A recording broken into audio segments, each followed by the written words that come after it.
السلام عليكم ورحمة الله. السلام عليكم ورحمة الله.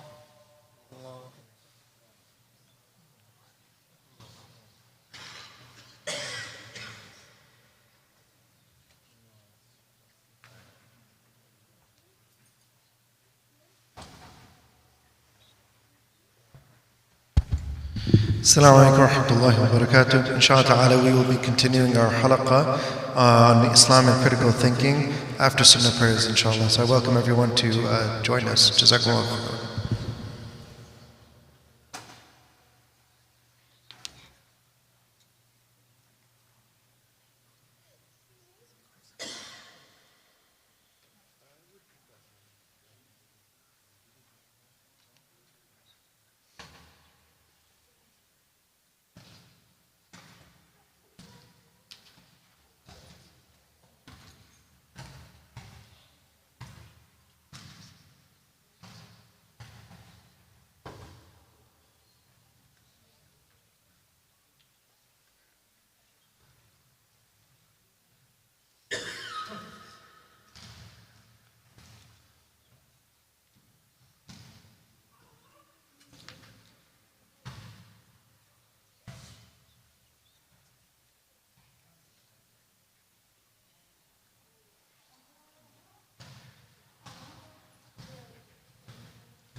السلام عليكم ورحمة الله وبركاته. الحمد لله والصلاة والسلام على رسول الله وعلى آله وصحبه ومن والاه. اللهم علمنا ما ينفعنا وزدنا علما وعملا وإخلاصا يا رب العالمين. الله أكبر الله أكبر الله أكبر لا إله إلا الله الله أكبر الله أكبر ولله الحمد. So first of all, I want to welcome everyone back to another one of our classes on Islam and critical thinking. And before I proceed with the class, I want to let everyone know, because next week, inshallah ta'ala, Sunday, we will have our Eid Salah here. So on Sunday, because it's Eid, we will not have class next Sunday. So we will resume the following week. And just to give you advance notice, we will also not have class on the Canada Day long weekend as well. So these 2 weeks we will not have class, just if you want to have that in mind. Of course, if you're on the Al-Falah WhatsApp group, then you'll see the announcements and the updates. But just to give you that in advance, so you're aware. Now, before we get back into the discussion about the aql and the Islamic understanding of the intellect, and some of the details we've been discussing, I want to speak a little bit about the days of Dhul Hijjah. Because we are now in the days of Dhul Hijjah, it's very important we understand what is the significance of the days of Dhul Hijjah, and how we can maximize from the blessed times of the first 10 days of Dhul Hijjah. So we know that Allah subhanahu wa ta'ala has designated certain places and certain times with special significance. So of the places, for example, we know that the reward for an act of ibadah is greater if it's done in certain places. Right? What is an example of that? Yes. Right. At Masjid al-Aqsa, at Masjid al-Nabawi, at Masjid al-Haram in Mecca, right? At the Kaaba, there is an elevated status to the same deeds that are done in certain places. In the same way, there are certain times that Allah subhanahu wa ta'ala has designated with special significance. Right? So we know, for example, Laylatul Qadr. Right? It's the best night. It is a night that is better than 1,000 months. Laylatul Qadr has special significance. We know that on Jum'ah, there is an hour in which du'as are accepted, right? That have a special significance. We know that the last third of the night has a special significance, that Allah subhanahu wa ta'ala descends to the lowest heaven to answer the du'as of people in the last third of the night. We know that there are certain times and places that Allah subhanahu wa ta'ala has elevated to a higher degree of significance, because that is the nature of human psychology, that human beings will seek out these special opportunities, right? The special opportunities to make their good deeds have even more multiplied rewards, have even greater rewards, even greater chance that their dua will be accepted with Allah subhanahu wa ta'ala. So these are the nature of rewards, and of those rewards and special times, the greatest days in the year are the first 10 days of Dhul Hijjah. The greatest days in the year are the first 10 days of Dhul Hijjah. The Prophet Muhammad ﷺ said, مَا مِنْ أَيَّامٍ الْعَمْلُ الصَّالِحُ فِيهَا أَحَبُّ إِلَى اللَّهِ مِنْ هَذِهِ الْأَيَّامِ. That there are no days in which good deeds are more beloved to Allah subhanahu wa ta'ala than these days, meaning the days of Dhul Hijjah, the 10 days of Dhul Hijjah. And we know that these days are connected with the fact that this is also the season of Hajj, right? This is the season of pilgrimage. So these are the 10 days in which we have all of the 5 pillars of Islam, right, can be performed in these 10 days. You have all of the different types of ibadat can be performed in these 10 days. And we have in these 10 days the day of Arafah, which is the single day that has the greatest reward of fasting in it, that the Prophet Muhammad ﷺ said, whoever fasts the day of Arafah, that I have hope that Allah subhanahu wa ta'ala will forgive their sins from the previous year and the forthcoming year. The year that has already passed and the year that is coming. Now this refers, as the scholars of Islam mentioned, this refers to the minor sins. Right? The major sins, they require special tawbah, but the minor sins, right? The minor sins that every human being accumulates, whatever moral shortcomings a person has, if they have sincerity towards Allah subhanahu wa ta'ala in fasting this day, of the day of Arafah, which will be, it will be next week on Saturday, right? Next week, Saturday. Fasting that day has a special significance. So that is one of the virtues of the day, 10 days of Dhul Hijjah, that you have the day of Arafah amongst those 10 days. And in general, during the 10 days of Dhul Hijjah, just as we remember that there's the physical pilgrimage that is taking place, there is also the spiritual pilgrimage, right?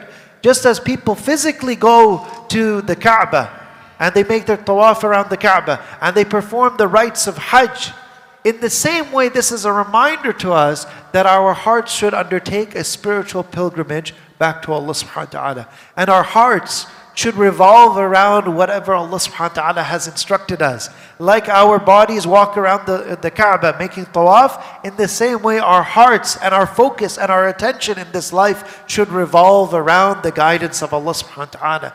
This is also one of the things that we remind ourselves during these 10 days. In the days of Dhul Hijjah, one of the things we are also commanded to do is to increase in takbir and tahleel. To increase in takbir and tahleel.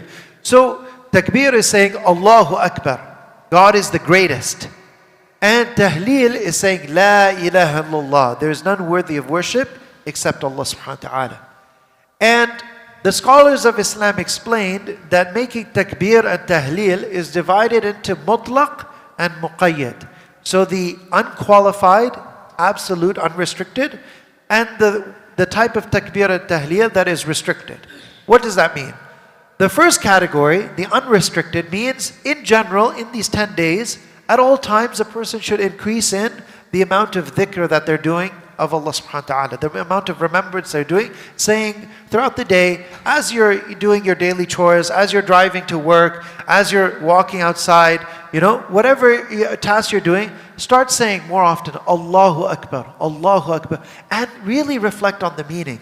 Really reflect on the meaning that Allah is the greatest. This is actually integral to developing the proper aql. This whole class we're talking about critical thinking. Part of critical thinking is understanding what is the most important thing, right? What is at the top of your value hierarchy? What is your source of meaning in life? So recognizing that Allah is the greatest, that Allah is more important than anything else, and Allah is more powerful than anything else, and Allah is greater than anything else. This will allow your aql to ascertain and understand what are the priorities for me in life. What are the most important things I should preoccupy myself with in my life? By saying Allahu Akbar. You remind yourself of who has control over your affairs in your life. By saying Allahu Akbar, you remind yourself of where the help will come when you're in a time of distress or in a time of calamity. So when you say this statement, Allahu Akbar, really try to reflect on the meaning. And also saying, La ilaha illallah. There is none worthy of worship except Allah subhanahu wa ta'ala.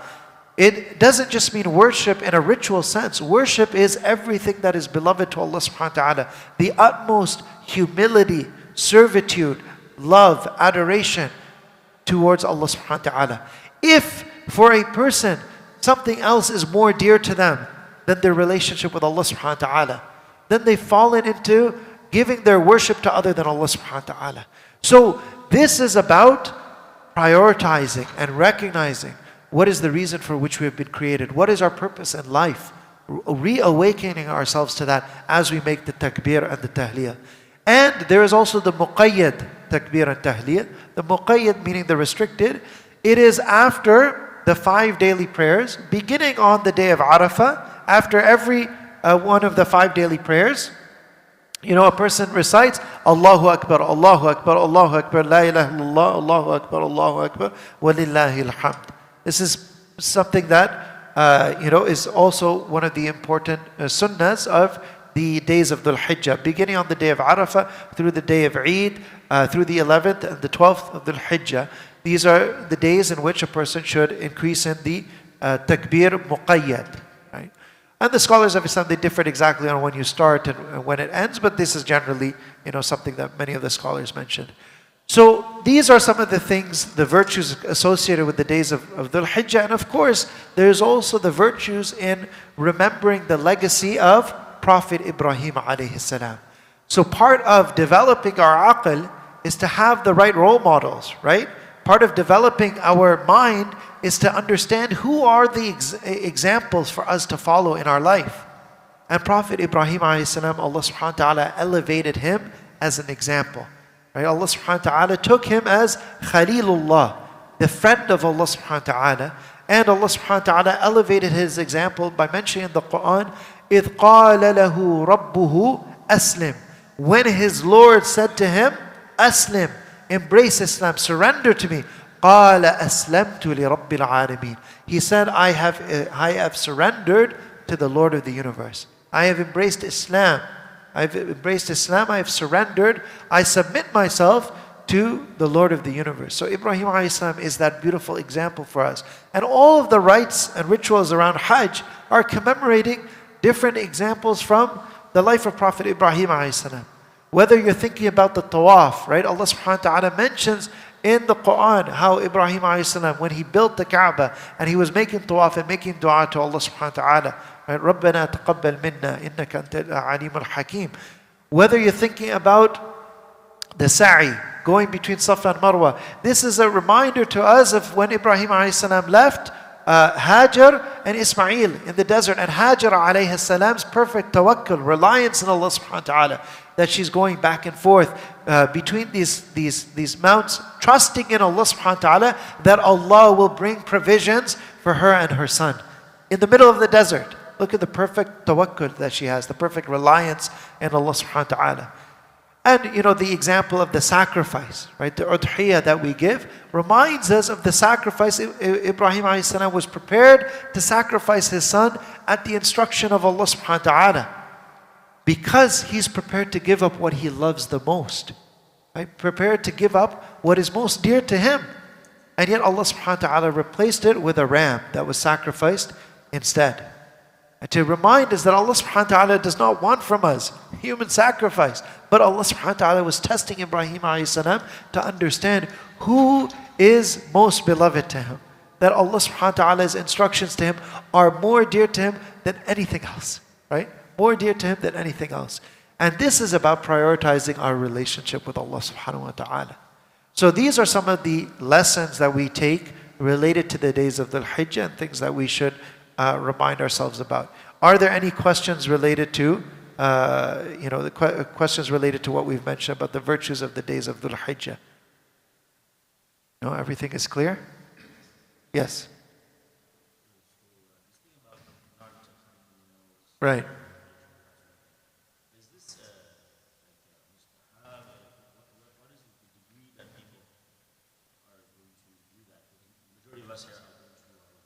Yes. Yeah, a good question. So about cutting the hair and cutting the nails, there's a difference of opinion amongst the scholars. So some of the scholars, they consider if you're doing a udhiyah, if you're doing a qurbani, then it is wajib not to cut it. Others, they said no, this is something that is specifically for those in ihram, but as for the general people, they can do it. So there's a difference of opinion amongst the scholars. Whatever opinion you have learned, you can stick to that opinion. Yeah, and this is something, there's no... the scholars of Islam, they mention, لا إنكار في مسائل الخلاف. There's no disapproval or no basis to criticize someone if it's a matter of a legitimate difference of opinion. Yeah, there's no basis to criticize someone if it's a matter of legitimate difference of opinion. Any other questions related to this topic? No? Okay, great. Alhamdulillah. So now we come back to thinking about the concept of the aql. And I know in the last couple classes we did some readings, and now I want to go back to something that we talked about in some of our earlier classes, which was the history of the aql, the history of the intellect, which is an interesting topic. So we talked about how Allah subhanahu wa ta'ala created Adam alayhi salam and bestowed on Adam alayhi salam the intellect, the aql. And Allah taught Adam alayhi salam the names of all things. And we explained right from the story of Adam alayhi salam, you see how the aql has an ethical function. The angels ask Allah subhanahu wa ta'ala, will you create a creation that will commit bloodshed and spread corruption. And Allah subhanahu wa ta'ala says, I know that which you do not know. And He shows the angels the virtue of Adam alayhi salam with the gift of knowledge, with the aql that He has given Adam alayhi salam. In other words, this aql, this capability to acquire knowledge will protect the human being from these two vices that the angels mentioned, spreading corruption and committing bloodshed. So this is the beginning of the story of the aql, and it shows the virtue of the aql from the beginning of the creation of the human being. And then we mentioned how the aql is also tied in with the fitrah. Allah subhanahu wa ta'ala created Adam alayhi salam, and He brought out from Adam alayhi salam the descendants of Adam alayhi salam, the souls of all those people who would be born, and He took a covenant with them, a mithaq, that alastu bi rabbikum, am I not your Lord? Qalu bala shahidna. They said, of course, we testify. An taqulu yawm al-qiyamati inna kunna an hadha ghafilin. Lest you say on the day of judgment that we were unaware of this. So that mithaq, that covenant, that agreement that Allah subhanahu wa ta'ala took with the souls of all of Bani Adam, that a memory of that is in the fitrah of the human being, which is the natural inclination of the human being to do good deeds, to believe in Allah subhanahu wa ta'ala, to love Allah, to worship Allah subhanahu wa ta'ala. This is the natural fitrah. The Prophet Muhammad said, Kullu mawludin yuladu ala al-fitrah. Every newborn is born upon the fitrah. So the fitrah is actually the basis for the aql. So in the history of the aql, we first talk about the creation of Adam alayhi salam and teaching Adam alayhi salam the names of all things. And then we talk about the mithaq. That's the second step in the history of the aql, because that lays the basis for the fitrah. And the fitrah is how the aql will be able to think rationally. If somebody tries to deny the fitrah or negate the fitrah or corrupt the fitrah, they will lose their ability, their rationality. They will lose their ability to reason clearly about what is right and what is wrong, what is truth and what is falsehood. So that was stage 2 in the history of the aql. Now, stage 3 that we can mention in the history of the aql is the sources of misguidance. The sources of misguidance. So we know that when Allah subhanahu wa ta'ala created Adam alayhi salam and He commanded the angels to bow down to Adam alayhi salam, Iblis refused to bow down. Iblis refused to bow down to Adam alayhi salam, and Iblis, Allah subhanahu wa ta'ala says, كَانَ مِنَ الْجِنِّ فَفَسَقَ عَنْ أَمْرِ رَبِّهِ. He was of the jinn, and he chose to disobey the command of his Lord. Now, how was Iblis amongst the angels at that time when Allah subhanahu wa ta'ala gave the instructions? The short answer is, Allahu a'lam, Allah knows best. This is something that we don't have a definitive answer about, but the scholars of Islam, they mention some narrations which can shed light on this. So there is a narration that is attributed to Abdullah ibn Abbas radiallahu anhuma, which says that before human beings were on this earth, the jinn were on this earth. The jinn were completely, inhabiting and populating the earth, and they spread a lot of corruption and destruction on this earth, to the extent that Allah subhanahu wa ta'ala sent an army of angels to subdue the jinn and to basically punish and vanquish the jinn. And of the jinn that was taken back with the angels as quote-unquote a prisoner of war was Iblis. Iblis was one of the jinn who was taken back. So the narration mentions that Iblis, he was actually somebody who was initially, he was righteous, worshipping Allah subhanahu wa ta'ala in Jannah amongst the angels, outwardly seeming to be good, yet his arrogance got the better of him when Allah commanded him to prostrate to Adam alayhi salam, and he rebelled against Allah subhanahu wa ta'ala's command. Now, again, as I said, Allahu a'lam, whether this narration, whether it is true or not, this is something that has been mentioned. So I explained this because it's something our scholars explained and cited as well. Whether this is the actual explanation or not, only Allah subhanahu wa ta'ala knows. Now, Iblis, when he was commanded to prostrate to Adam alayhi salam, Allah subhanahu wa ta'ala says he gave a rational justification for his disobedience. قال أنا خير منه خلقتني من نار وخلقته من طين. That I am better than him. You created me from fire and you created him from clay. So he tried to use his intellect, his aql, to dispute the command of Allah subhanahu wa ta'ala. So you can see how the aql can have misuse. And the real reason for that misuse, Allah subhanahu wa ta'ala says, أَبَى وَاسْتَكْبَرَ وَكَانَ مِنَ الْكَافِرِينَ. He refused to obey. He had istikbar, he had arrogance, and وَكَانَ مِنَ الْكَافِرِينَ. And he was one of those who rejected the truth. Okay? So, arrogance was the real reason underlying his justification. And this shows us one important thing. People come up with all sorts of arguments, whatever arguments they want. But sometimes the real diagnosis is a spiritual failure. The real diagnosis is an ethical failure. People can come up with all sorts of arguments. For example, justifying the genocide in Gaza. There's all sorts of propaganda and arguments out there. They say things like, oh, well, every war has, a lot of civilians killed, and that makes all sorts of false comparisons. And you can go through it and spend time picking apart these arguments, but for the vast majority of people making these arguments, they already know what the truth is. They already know that there is no way that this is justified, that a conflict, the genocide that has killed more children than all the other conflicts around the world in the past 4 years combined, killed more journalists, more healthcare workers. By whatever metric you want to use, this is the most unacceptable type of war crime that is being committed, crimes against humanity.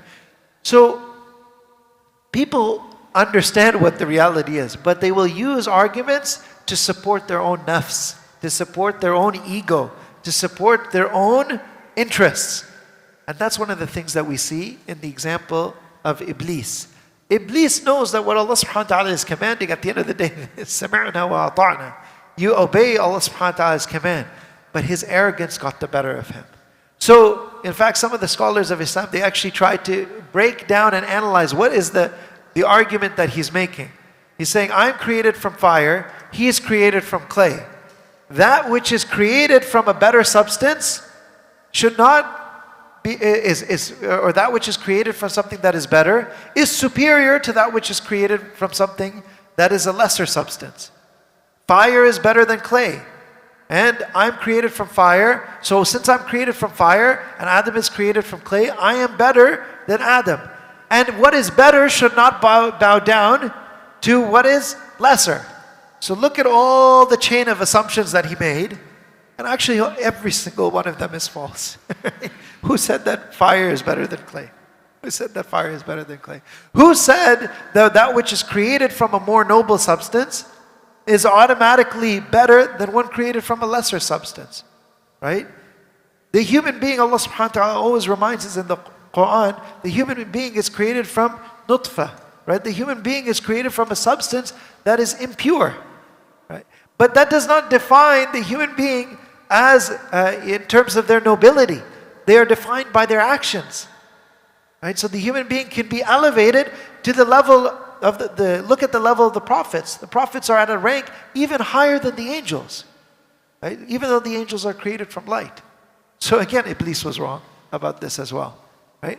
And then his statement, that which is more noble should not bow down or give respect to what is the one that is less noble. This again is something that can be disputed. Right? This is again something that can be disputed.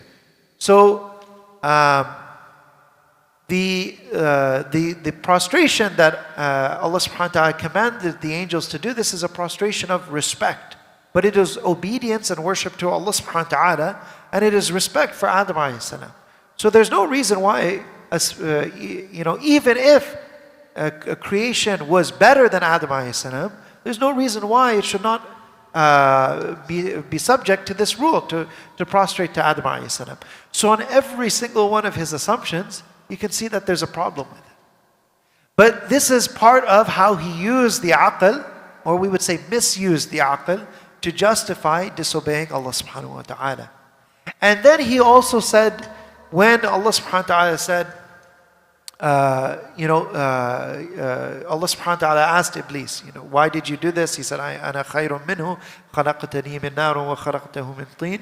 Allah subhanahu wa ta'ala said to Iblis, then get out from here. فَخْرُجْ فَإِنَّكَ قَالَ فَخْرُجْ فَإِنَّكَ رَجِيمٌ وَإِنَّ عَلَيْكَ لَعْنَتِي إِلَى يَوْمِ الدِّينِ. You are the accursed, right? So get out from here, and you will have my curse until the day of judgment. قَالَ رَبِّي فَأَنظِرْنِي إِلَى يَوْمِ يُبْعَثُونَ. He said, my Lord, grant me respite until the day of judgment. And Allah subhanahu wa ta'ala granted him that respite. And he said, قَالَ فَبِعِزَّتِكَ لَأُخْوِيَنَّهُمْ أَجْمَعِينَ. He said, by your izzah, by your honor, I swear by you, O Allah, I will misguide all of them. I will misguide Adam and all of his followers. How?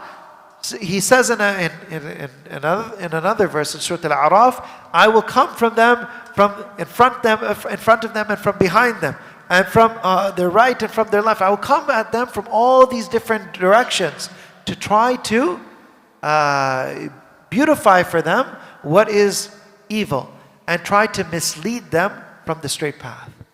So this tells us, right from the story in the Quran, we are told that one of the sources for the deviance of the aql, one of the sources for the misuse of the aql, is the waswasa of shaitan, is the whisperings of shaitan that will cause people to see what is ugly to be beautiful, see what is false to be true, see what is immoral to be moral.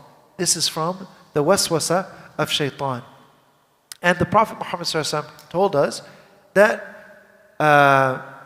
الشيطان جاثم على قلب ابن آدم. That shaitan is basically entrenched upon the heart of the son of Adam. But when the son of Adam remembers Allah subhanahu wa ta'ala, he disappears. Right? He disappears, he vanishes. In another narration, the Prophet Muhammad ﷺ told us that shaitan's whisperings flow through the son of Adam like the flowing of the blood, like the flowing of the bloodstream. So this is how entrenched shaitan's whisperings are within human psychology. Now, a question may arise here. How does a person distinguish between a thought that comes from shaitan and a thought that comes from the nafs, a thought that comes from angels, a thought that comes from Allah subhanahu wa ta'ala? It's an interesting question, right? We know that thoughts are the basis of the aql, right? All of the aql is about how we can regulate our thoughts to lead our thoughts to something which is good, to lead our thinking to something which is ethical, something which is virtuous, something which brings us closer to Allah subhanahu wa ta'ala. But how do we know which thoughts are good and which thoughts are bad? And how do we know which thoughts are coming from shaitan and which thoughts are coming from the nafs? And does that even matter? Right? So this is something the scholars of Islam, they talked about. And they gave certain analogies based on an understanding of the Quran and the Sunnah. So when we talk about the bad impulses a human being can have, bad thoughts can come from shaitan, but they can also come from oneself, from one's nafs, right? From one's own soul, the vain desires of one's own soul. So a person's soul can generate good thoughts or bad thoughts. The bad thoughts it can generate can lead a person towards bad desires, right? And that's why we talk about restraining the nafs. Restraining the nafs is restraining the bad desires and bad thoughts of the nafs, of the soul. But the bad thoughts can also come from shaitan. So you have two sources of negative thoughts. In terms of good thoughts, you basically have three sources. You have the soul, the nafs, when it is conditioned to remember Allah subhanahu wa ta'ala and obey Allah subhanahu wa ta'ala. You have angels and you have Allah subhanahu wa ta'ala giving ilham. Ilham means when Allah subhanahu wa ta'ala inspires someone to do something good. So you have three sources of good, two sources of bad. Now let's analyze these further. So the scholars of Islam, they pointed out that when Allah subhanahu wa ta'ala talks about the whisperings of shaitan, Allah subhanahu wa ta'ala mentions in the Quran, وَإِمَّا يَنزَغَنَّكَ مِنَ الشَّيْطَانِ نَزْغٌ فَاسْتَعِذْ بِاللَّهِ. If shaitan tries to give you some evil temptation, فَاسْتَعِذْ بِاللَّهِ. Make isti'adah. Seek refuge in Allah subhanahu wa ta'ala. Seek protection from Allah subhanahu wa ta'ala. إِنَّهُ هُوَ السَّمِيعُ الْعَلِيمُ. He is the one who is all hearing and all knowing. He hears the whisperings of shaitan, which nobody else around you will hear. And He knows what shaitan is trying to get you to do. He knows the plan of shaitan, which you won't even know yourself. Allah subhanahu wa ta'ala is as-Sami' al-Alim. So, isti'adah, when a person seeks protection from Allah subhanahu wa ta'ala, when a shaitan puts a thought in a person's mind, the solution the Quran gives is isti'adah, seeking protection from Allah subhanahu wa ta'ala. Whereas when Allah subhanahu wa ta'ala talks about the concept of the nafs, Assalamu alaikum wa rahmatullah. When Allah subhanahu wa ta'ala talks about the concept of the nafs, Allah subhanahu wa ta'ala and the Prophet Muhammad sallallahu alaihi wasallam uses the term mujahadatun nafs, right? Striving against the nafs. So Allah subhanahu wa ta'ala says, وَمَنْ جَاهَدَ فِينَا لَنَهْدِيَنَّهُمْ سُبُلَنَا.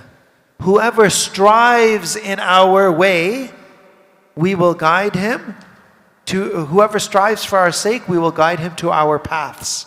Okay, that's what Allah subhanahu wa ta'ala mentions in the Quran in Surah Al-Ankabut. And the Prophet Muhammad sallallahu alaihi wasallam said, Al-Mujahid man jahada nafsahu. The Mujahid, the one who is striving, who's doing jihad for the sake of Allah subhanahu wa ta'ala, is the one who is struggling against his nafs, who struggles against his nafs. This is one of the forms of jihad, of striving for Allah subhanahu wa ta'ala. Now, if you compare these two concepts, you have an analogy that some of the scholars have given. I believe Imam al-Qushayri is the first to give this analogy. So he mentions that if you have a shepherd, right, with a flock of sheep, there could be two different threats that could come to the flock of sheep. One threat, imagine, is a wolf. It tries to come from one angle, from one side of the pasture, and the shepherd goes and he chases it away. But if he's not paying attention, it will try to come from another angle, right? And he has to go to that side and chase it away. And then if he's not paying attention, it will come from another angle. And he says this is like the example of shaitan. So shaitan wants you to do some type of sin. He doesn't care what type of sin, but he wants you to do a sin. And generally speaking, when the bad thought comes in your mind, you say, A'udhu billahi minash shaitanir rajim, and it goes away. And you go back to focusing on what you want to do. So imagine, you're sitting and shaitan tells you something like, why don't you engage in some gossip or backbiting? You say, A'udhu billahi minash shaitanir rajim. I don't want to do this. And then the thought goes away. And then he comes and tells you something else, why don't you spend your time doing something else that's haram, right? Maybe he wants a person to go on their phone and engage in some haram, watching something haram, listening to something haram, whatever it is, right? That person says, A'udhu billahi minash shaitanir rajim, and then the thought goes away. That is how shaitan operates. Like a wolf, he tries to come when you're not attentive, meaning you're not engaged in dhikrullah, remembrance of Allah subhanahu wa ta'ala. So Allah subhanahu wa ta'ala says in the Quran, in Surah Al-Zukhruf, وَمَنْ يَعْشُ عَنْ ذِكْرِ الرَّحْمَنِ نُقَيِّدْ لَهُ شَيْطَانًا فَهُوَ لَهُ قَرِينٌ. Whoever abandons the remembrance of Allah subhanahu wa ta'ala, we assign for him a shaitan to be his close companion. So if you are being vigilant, you're guarding your flock of sheep, the equivalent of that is engaging in frequent remembrance of Allah subhanahu wa ta'ala. Reminding yourself what's your priority in life, what's your mission in life, what's your objective in life. That will prevent you from succumbing to these temptations of shaitan. Now when it comes to the nafs, the example they gave is not like the wolf who tries to come when the shepherd is absent-minded. The example they gave is like the lion. When the lion charges, it requires a lot of strength and determination and equipment to protect the flock from the lion. Right? It requires a lot of energy. And the lion will come and he will keep on charging from the same direction. So when the nafs wants something, it wants it very badly. When there's a lust for something, a desire for something, it keeps on chasing after that same thing. Right? And, for example, if somebody, let's say, to give a simplistic example, let's say somebody's on a diet and they see in front of them some delicious cake and the nafs is triggering them. Eat it, right? And it just keeps on going, and they're restraining themselves, and finally they cave in. They say, okay, I'll just take a bite. The nafs does that for whatever is haram, right? Whatever Allah subhanahu wa ta'ala has prohibited from us, the nafs is continuously pushing us for that. So that's where it requires spiritual self-discipline or mujahadatun nafs, striving against the nafs. And a person has to have wisdom. A person should not keep their flock of sheep in an area where the lion is known to attack. So if a person knows these are the triggers for me that can cause me to fall into sin, then the person should keep in the company of the righteous, avoid these places of temptation where the nafs will be tempted, keep oneself preoccupied with good deeds, never leave any empty time, free time. Right? The scholars of Islam, they mentioned that free time is one of the opportunities of the shaitan to come in and take advantage, right? But it's also an opportunity for the nafs. So these are different strategies for a person to combat the different thoughts that come from the nafs. Now, eventually, as a person trains the nafs, it goes from being nafsul ammarati bisu, right? A nafs that commands a person to do evil, to being nafsul lawama, to being a nafs that blames oneself, to being nafs al-mutma'inna. Nafs al-mutma'inna, it constantly produces good thoughts and good inspiration for a person. It constantly produces good inspiration and tells a person good thoughts to direct a person towards Allah subhanahu wa ta'ala. So this is part of that spiritual struggle. So we mentioned the thoughts that come from shaitan, the thoughts that come from the nafs. Then the third category of thoughts, these are thoughts that are only good, and these are thoughts that come from the angels. What is an example from the Quran that gives us an indication that the angels can provide positive inspiration? Can anyone think of a verse of the Quran that indicates that the angels can give people good thoughts? Yes. That's a special case for Isa alayhi salam. But good thought though. Any ideas? Verse in the Quran that gives us an example?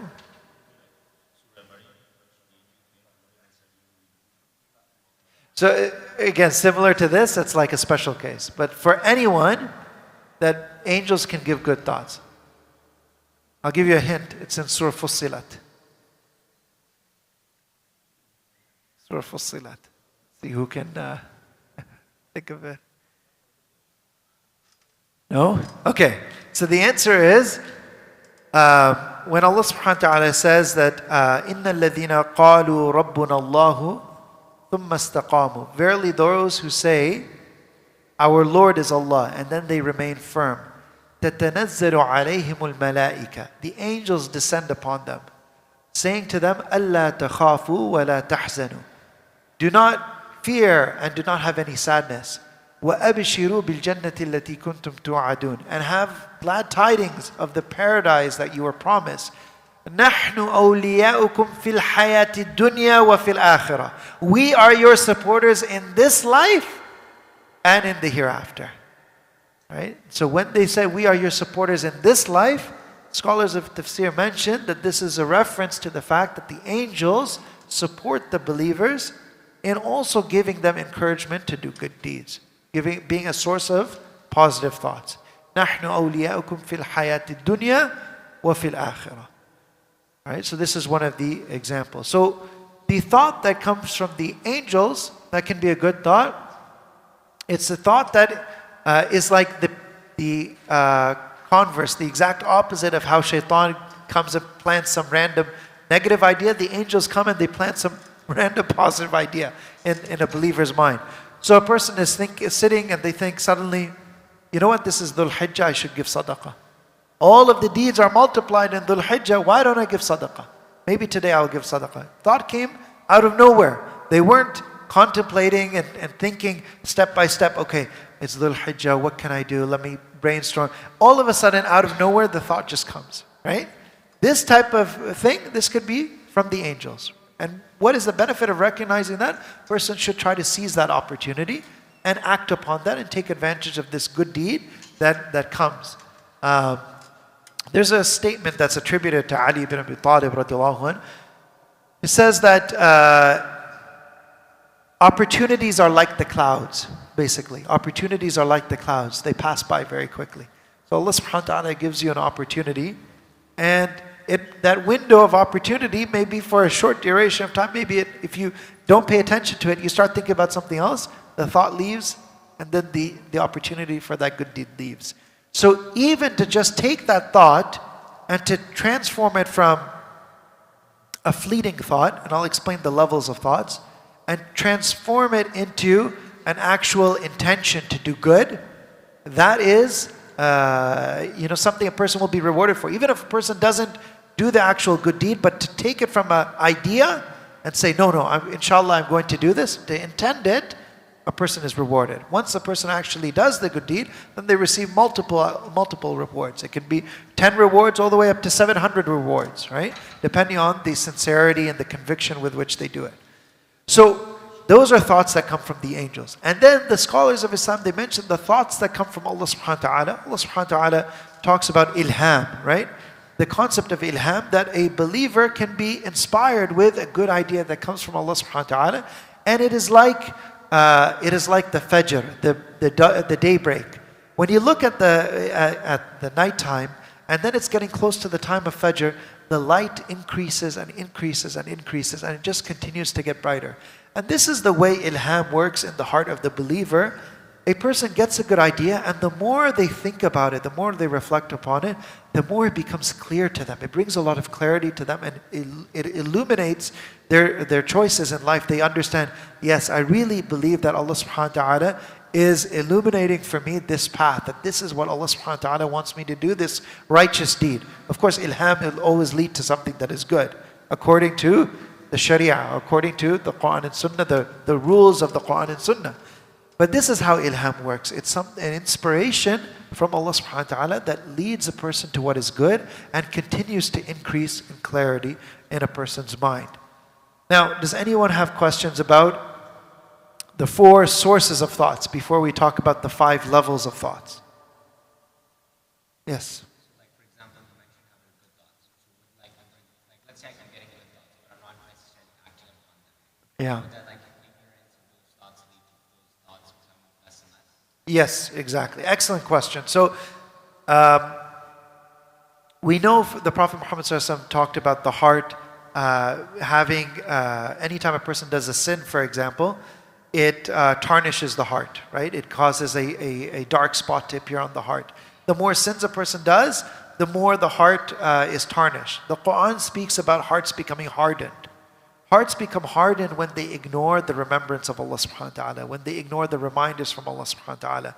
So whenever these good thoughts are coming, the more a person starts to ignore them, the less frequent they will come to a person, until a person's heart becomes more and more hardened. And then the reminder starts to benefit them less and less. And that's one of the worst things that can happen to a person. So Allah subhanahu wa ta'ala says in the Quran in Surah Al-Hadid, أَلَمْ يَأْنِ لِلَّذِينَ آمَنُوا أَن تَخْشَعَ قُلُوبُهُمْ لِذِكْرِ اللَّهِ وَمَا نَزَلَ مِنَ الْحَقِّ وَلَا يَكُونُوا كَالَّذِينَ أُوتُوا الْكِتَابَ مِنْ قَبْلُ فَطَالَ عَلَيْهِمُ الْأَمَدُ فَقَسَتْ قُلُوبُهُمْ وَكَثِيرٌ مِّنْهُمْ فَاسِقُونَ. Has the time not come for the believers that their hearts should be filled with the remembrance of Allah subhanahu wa ta'ala, and the reverence of Allah subhanahu wa ta'ala, remembering Allah subhanahu wa ta'ala, and the whatever truth that Allah subhanahu wa ta'ala has revealed.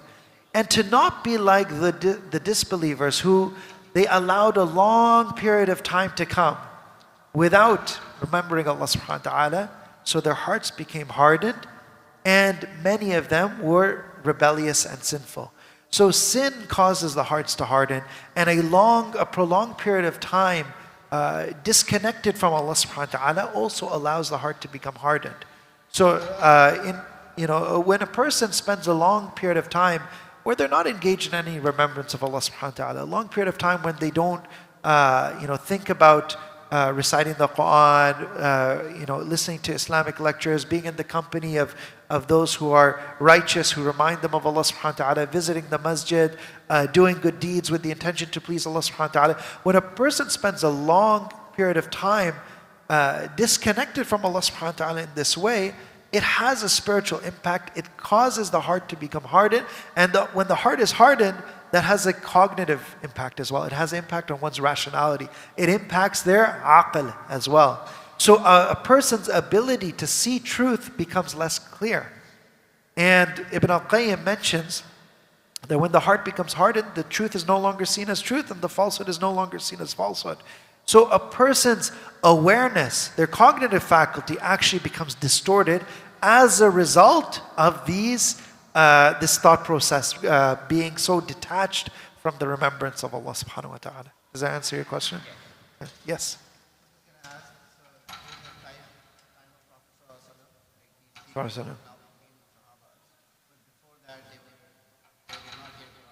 Yes.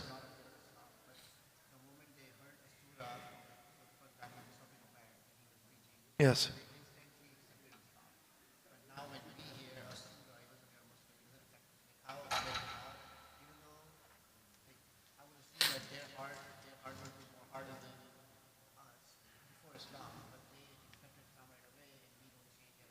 Okay, excellent. So the question is, there were amongst the Sahaba, you have, the people whose hearts were hardened before the message of Islam, and yet many of them, they heard Islam and accepted right away. Whereas for many of us, we hear the reminder and where our hearts are not as opening up to it the way the Sahaba were as well.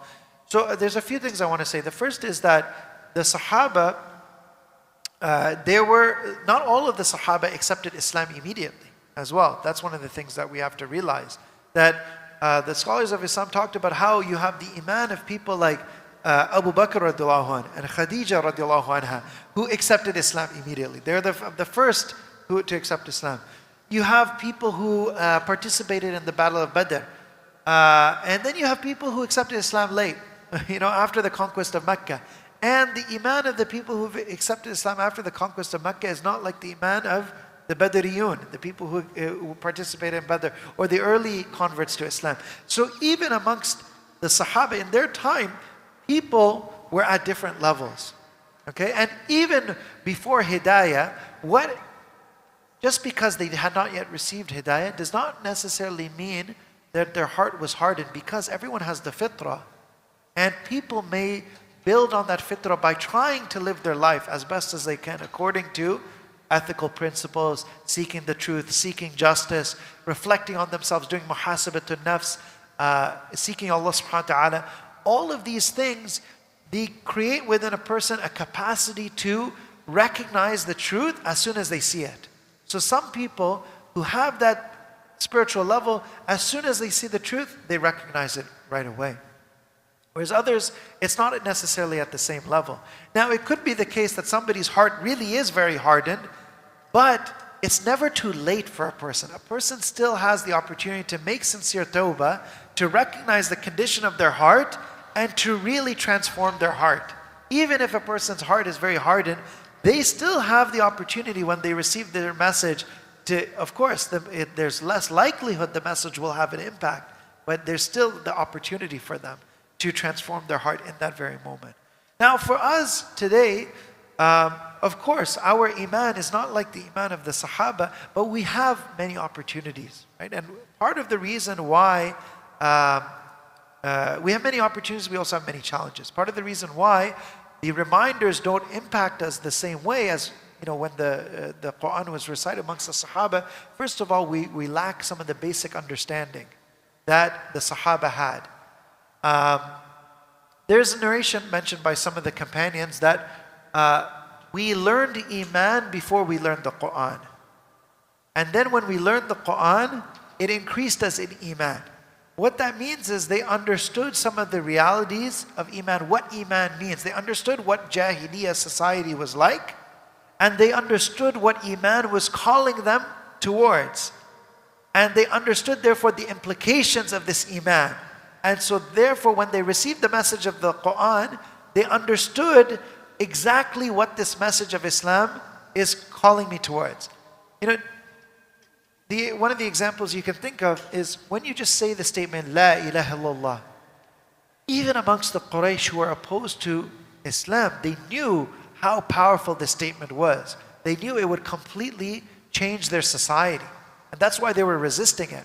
Whereas today, many people may not understand what's the implication of the statement, La ilaha illallah. And many people may say it and not understand how this is asking me to completely change my life so that nothing is more important or significant to me in my life other than Allah subhanahu wa ta'ala.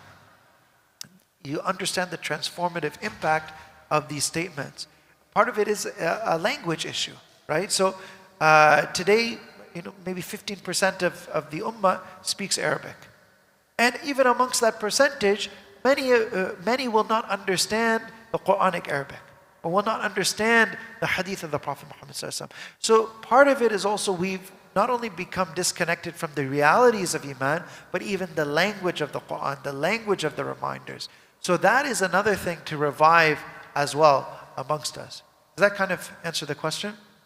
So we have different challenges, but we also have a lot of opportunities to allow our hearts to become softened so that when we receive the reminder, we will benefit from the reminder. Any other questions? Yes. Yes.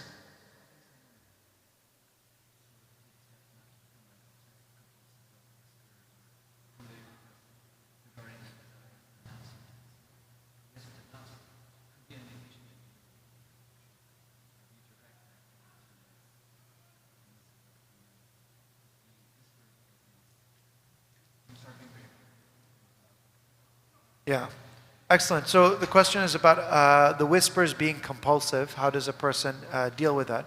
Actually, scholars of Islam, they had a whole discussion on this topic called al-waswas al-qahri, which is basically the equivalent of like being obsessive compulsive, right?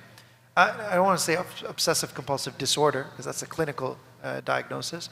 But a person can have obsessive compulsive personality. A person can be obsessive compulsive about certain things.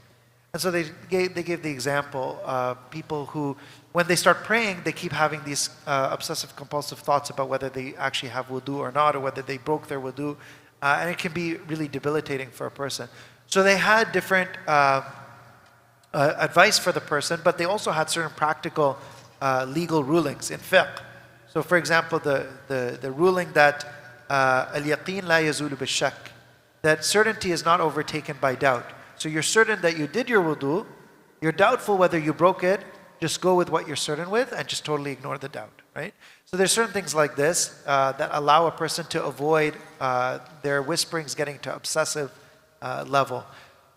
So part of it is this muhasabat al-nafs, to understand where a person is at in terms of dealing with whisperings, in terms of dealing with their nafs, to understand, am I controlling this adequately or is it controlling me? And that has to come from introspection. Umar ibn al-Khattab radhiyallahu anhu, he said, "Hasibu anfusakum qabla an tuhasabu." Hold yourself to account before you are held to account. And so this muhasabatun nafs, part of it is to understand how am I doing with these different sources of thoughts.